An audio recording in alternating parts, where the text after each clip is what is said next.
Jeremiah 33.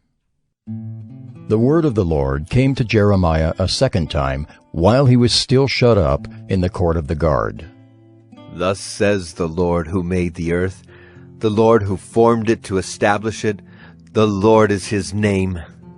Call to me, and I will answer you, and will tell you great and hidden things that you have not known.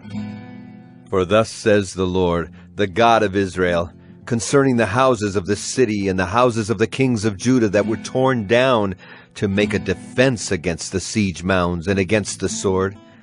They are coming in to fight against the Chaldeans and to fill them with the dead bodies of men whom I shall strike down in my anger and my wrath. For I have hidden my face from the city because of all their evil.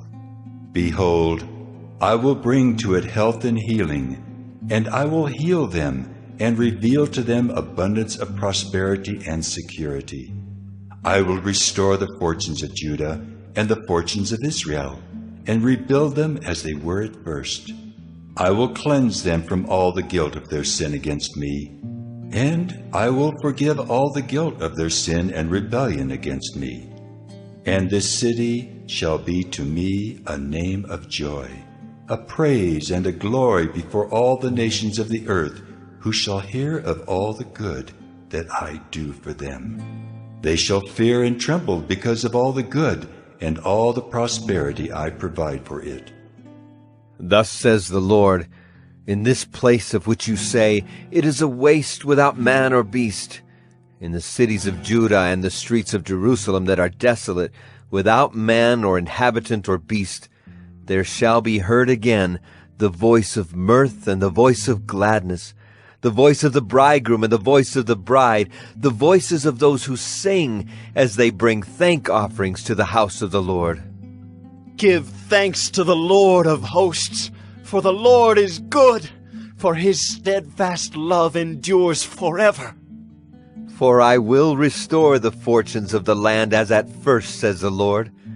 Thus says the Lord of hosts, in this place that is waste, without man or beast, and in all of its cities there shall again be habitations of shepherds resting their flocks. In the cities of the hill country, in the cities of the Shephelah, and in the cities of the Negev, in the land of Benjamin, the places about Jerusalem, and in the cities of Judah, flocks shall again pass under the hands of the one who counts them, says the Lord. Behold, the days are coming, declares the Lord, when I will fulfill the promise I made to the house of Israel and the house of Judah. In those days and at that time I will cause a righteous branch to spring up for David, and he shall execute justice and righteousness in the land. In those days Judah will be saved, and Jerusalem will dwell securely. And this is the name by which it will be called: The Lord is our righteousness.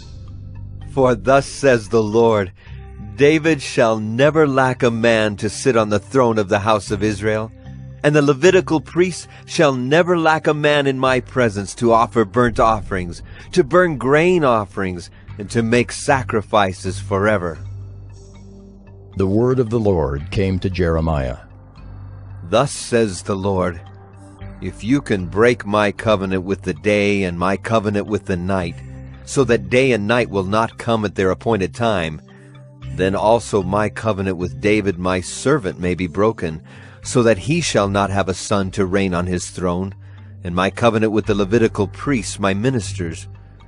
As the host of heaven cannot be numbered, and the sands of the sea cannot be measured, so I will multiply the offspring of David my servant, and the Levitical priests who minister to me. The word of the Lord came to Jeremiah. Have you not observed that these people are saying, the Lord has rejected the two clans that he chose? Thus they have despised my people, so that they are no longer a nation in their sight. Thus says the Lord, if I have not established my covenant with day and night, and the fixed order of heaven and earth, then I will reject the offspring of Jacob and David my servant, and will not choose one of his offspring to rule over the offspring of Abraham, Isaac, and Jacob. For I will restore their fortunes, and will have mercy on them.